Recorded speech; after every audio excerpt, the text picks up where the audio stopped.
Bonjour et merci de m'accueillir une nouvelle fois chez vous pour parler du Concile de Vatican II. Alors cette vidéo, la numéro 4, alors n'oubliez pas, il y a les 3 précédentes et il faut les regarder d'abord parce qu'elles posent les questions générales et ensuite les questions de méthode et les questions de ressources. Alors aujourd'hui ça va être un peu particulier parce que nous entrons dans le texte. Je vous propose de regarder aujourd'hui les grandes articulations de la Concision sur l'Église, Lumen Gentium, la lumière des nations, qui est le Christ, n'oubliez pas. Alors je vais me servir de ce livret pour ceux qui sont du diocèse de Clermont ou ceux qui auraient voulu le trouver, et c'est le chapitre 2, le peuple de Dieu, sa nature, son identité, à partir de la page 16. Et tout ce que je vais essayer de vous présenter, je l'ai trouvé pour ma part dans ces livres, l'Église de Vatican II, donc dans la collection Unam Sanctam, et tous les tableaux que vous allez voir se trouvent dans ce volume, dans le numéro 1, et ils sont en latin, mais j'ai essayé de les traduire. Je pense que j'ai traduit correctement le latin.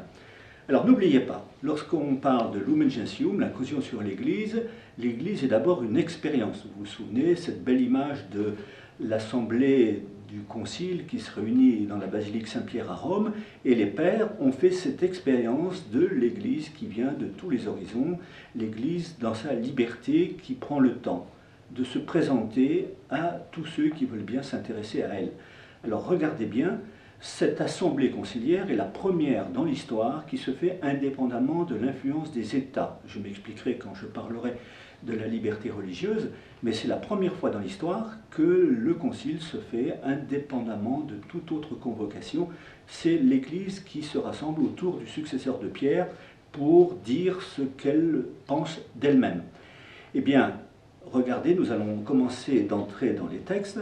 Lorsque les pères sont arrivés au concile en 1962, ils avaient dans leur carton, si je puis dire, un texte préparatoire qui était la reprise de ce qui avait été proposé en 1870 au concile de Vatican I. Et vous savez que le concile de Vatican I avait été dispersé par la conquête de Rome et les pères n'avaient pas eu le temps d'aller jusqu'au bout. Alors nous allons maintenant regarder ce tableau.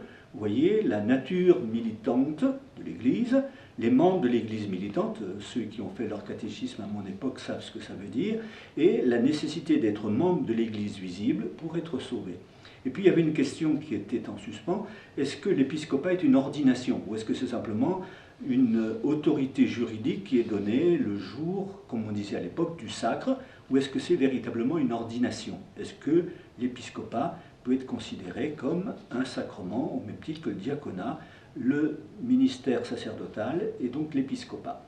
Et puis ensuite, vous avez 3 chapitres qui étaient proposés, les évêques résidentiels, c'est-à-dire ceux qui résident dans un diocèse, qui sont responsables d'un diocèse, les états de perfection, c'est-à-dire la vie religieuse et les laïcs. Et là, j'ai mis en bleu, vous voyez bien, cette trilogie, les évêques, les religieux et les laïcs. Et à l'époque, on pensait que la vie religieuse faisait partie de la structure de l'Église. Vous verrez que les choses vont être repensées autrement, proposées autrement, mais restons-en là pour l'instant. Et puis ensuite, eh bien, vous avez du magistère de l'Église, l'autorité et l'obéissance dans l'Église, et puis je vous ai mis en vert ici un chapitre très important, regardez-le bien, les relations entre l'Église et l'État. Alors j'ai presque envie de vous dire regardez-le bien parce que vous ne le verrez plus. Je vous ferai remarquer comment ce chapitre va disparaître au fur et à mesure de l'évolution des discussions dans le concile, parce que, comme je vous l'ai dit, pour la première fois, l'Église se réunit indépendamment de l'influence des États et elle pourra dire ce qu'elle pense d'elle-même, de sa mission, de sa responsabilité dans le monde, indépendamment de toute référence. Elle n'est ni au-dessus ni en dessous, elle n'est plus soumise à l'État. Et puis vous avez également le chapitre 10, la nécessité qu'a l'Église annoncer l'Évangile à tous les peuples. Eh bien, c'est la vocation qui est la sienne depuis le début, depuis que le Christ l'a envoyé proclamer l'Évangile jusqu'aux extrémités du monde. Ensuite, il avait été ajouté un chapitre, vous venez de l'apercevoir à l'écran, qui est consacré à l'œcuménisme. Il n'était pas dans le schéma de 1870, mais en 1962, eh bien, tout le monde comprenait bien que ce serait une question importante et il faudrait en débattre. Et on avait ajouté ce chapitre 11. Et puis, à part, il y avait un autre texte qui était consacré à la Vierge Marie. Donc ce texte-là était au début considéré comme devant faire partie d'un projet particulier. Vous verrez comment il sera finalement intégré à l'intérieur du schéma sur l'Église. Voilà ce dont on est parti.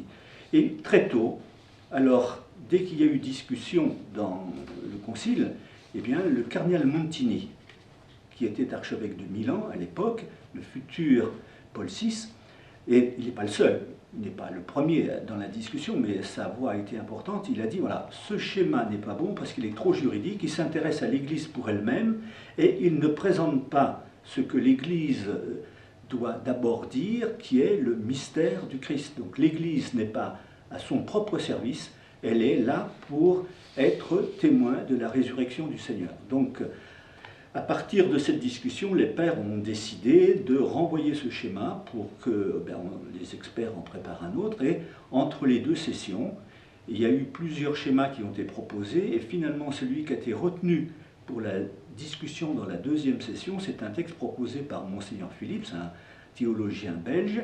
Et voilà, quand les évêques sont revenus en 1963, ils ont trouvé un autre schéma qui était beaucoup plus simple. Regardez, vous avez 4 chapitres. Le mystère de l'Église, la constitution hiérarchique de l'Église et spécialement l'épiscopat, vous voyez, on retrouvait la question que j'ai annoncée tout à l'heure. Chapitre 3, le peuple de Dieu, spécialement les laïcs. Et 4, eh bien, quelle est la vocation de l'Église? C'est l'appel universel à la sainteté dans l'Église. Voilà donc le schéma qui a été proposé à la seconde session. Et il a été discuté, les pères sont entrés dans le débat, et on a proposé d'améliorer ce texte. Regardez bien ce qu'il va devenir. Premièrement, le mystère de l'Église. Deuxièmement, la constitution hiérarchique de l'Église, spécialement l'épiscopat, ça n'a pas bougé.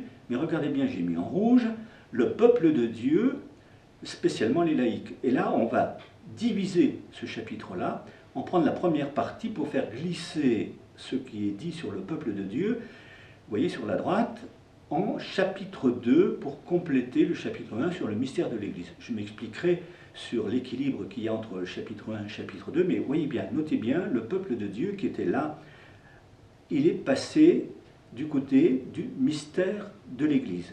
Et puis vous avez également le chapitre 5, l'appel universel à la sainteté, qui a dédoublé, si je puis dire, le chapitre 4, l'appel universel à la sainteté et les religieux, parce qu'il y avait des religieux qui avaient dit, eh bien, il faut qu'on parle quand même de la vie religieuse, et on avait trouvé que c'était le bel endroit pour en parler. Vous verrez très bien comment ça rentre dans la cohérence. Et puis vous avez le chapitre 7, que j'ai mis en vert, parce que lui, il n'était pas prévu au départ. C'est le pape Jean XXIII qui avait insisté pour dire qu'il faut absolument parler du culte des saints selon la tradition de l'Église. Et on ne savait pas très bien que faire de ce petit texte sur le culte des saints, et puis quelqu'un a proposé de dire, mais il trouve tout à fait sa place dans l'équilibre de la conscience sur l'Église, parce qu'il nous rappelle que l'Église, elle est sur la terre, mais elle est en marche vers la résurrection du Seigneur. Et puis, vous voyez, le chapitre 8, eh bien, le texte consacré à la Vierge Marie est intégré ici. Ça ne s'est pas fait sans difficulté, parce qu'il y a eu de grands échanges à l'intérieur du concile, il a même fallu un vote pour savoir dans quelle direction on allait. Certains disaient que la Vierge Marie est tellement extraordinaire qu'il faut en parler à part de l'Église, et d'autres disaient, mais si on en parle en dehors de l'Église, ça veut dire qu'elle est tellement extraordinaire qu'elle ne fait plus partie de l'humanité. Alors, je ne peux pas développer tous les échanges qui ont eu lieu à ce moment-là, mais je vous invite à regarder de près cette question, elle est tout à fait passionnante. Et voilà, nous avons maintenant 4 fois 2 chapitres. Regardez bien, et regardez bien l'équilibre qui va se trouver avec cette disposition. Le mystère de l'Église et le peuple de Dieu qui répond à l'invitation de Dieu. La conscience hiérarchique de l'Église et les laïcs, c'est l'Église telle que nous la voyons. Ensuite, l'appel universel à la sainteté et les religieux qui font profession religieuse et qui s'engagent dans des choix plus radicaux pour répondre à cet appel universel. Et puis, l'Église qui est en pèlerinage sur la terre, donc n'ayez pas peur des grands mots eschatologiques, ça veut dire qu'il va vers la fin des temps. Et l'Église est en route, et puis la première en chemin, comme nous le chantons volontiers, la Vierge Marie qui nous précède. Voilà, nous avons survolé à grandes enjambées les 8 chapitres de Lumen Gentium. Ne vous inquiétez pas, je reviendrai un peu plus dans les détails pour que vous puissiez entrer à l'intérieur du texte. Pour l'instant, je m'arrête là.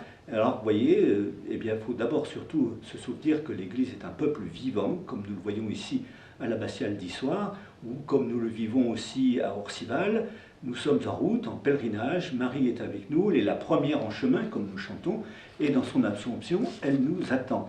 Et bien voilà, nous nous arrêtons ici, nous faisons une pause, et si vous le voulez bien, nous continuerons notre découverte de Lumen Gentium dans quelques instants, mais ça ne dépend que de vous, puisque c'est vous qui appuyez sur le bouton. Donc merci, peut-être dans quelques instants. Merci.